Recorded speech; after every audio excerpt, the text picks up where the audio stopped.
நண்பர்களே வணக்கம். நான் உங்களுடைய ஜோதிடர் வாஸ்து நிபுணர் ஸ்ரீராம் ஆதித்யா.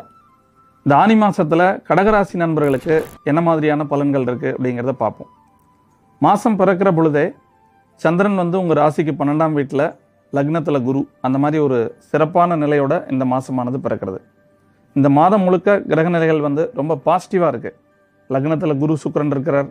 மாதத்தினுடைய முதல் வாரத்தில் செவ்வாய் ரொம்ப பலமாக 10ஆம் வீட்டில் இருக்கிற செவ்வாய் 11ஆம் வீட்டுக்கு டிரான்ஸ்ஃபர் ஆகிறார்.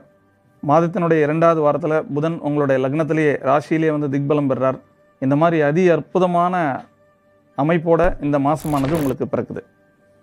இந்த மாதம் என்ன மாதிரியான மேம்பாடு உங்களுக்கு கிடைக்கும்?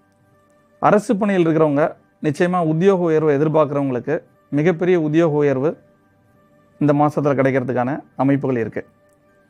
வியாபாரங்கள் தொழில் செய்கிறவங்களுக்கு 10ஆம் அதிபதி 11ல் சேட்டனோட பார்வையில் 9th இருக்கிற சேட்டனோட பார்வையில் போய் உட்கார்றார். இது வியாபாரத்தில் தொழிலில் ஒரு மிகப்பெரிய வளர்ச்சியை முன்னேற்றத்தை கொடுக்கக்கூடிய மாதமாக இருக்கும்.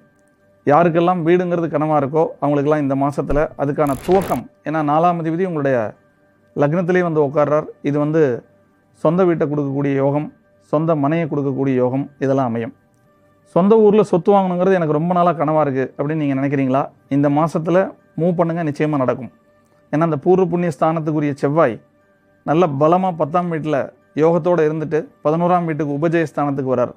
சொந்த ஊருக்கு அருகாமையில் சொந்த ஊரில் சொத்து வாங்கணும்னு நினைக்கிறவங்களுக்கு ரொம்ப சிறப்பான காலம். குலதெய்வம் கோயில், ஏன்னா பாக்கியாதிபதி லக்னத்தில் பாரம்பரிய தொடர்புடைய கோயில், நம்ம குடும்பம் வழி வழியாக நம்ம தலைமுறையாக வழிபட்டு வர கோயில், அங்கே நடக்கக்கூடிய விசேஷங்களில் கலந்துக்குவீங்க. உங்களுடைய குலதெய்வம் கோயிலில் குடமுழுக்கு விசேஷமான நிகழ்ச்சிகள் நடந்துன்னா அதில் போய் கலந்துக்குவீங்க. அந்த மாதிரியான ஒரு அதி அற்புதமான மாதம். விட்டு போன உறவுகள் கூடுகின்ற மாதம்.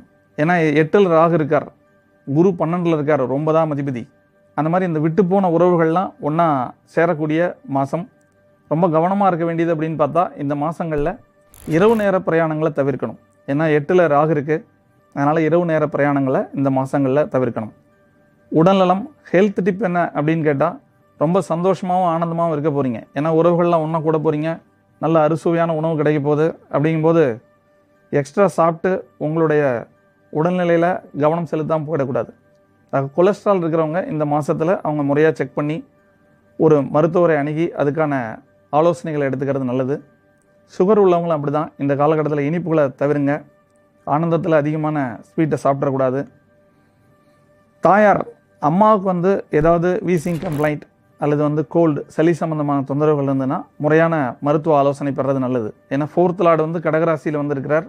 அங்கேயே 6ஆம் அதிபதியினுடைய சங்கமம் இருக்குது. ஆக தாயாருடைய உடல்நிலையில் இந்த மாதங்களில் கொஞ்சம் கவனமாக இருக்கிறது நல்லது.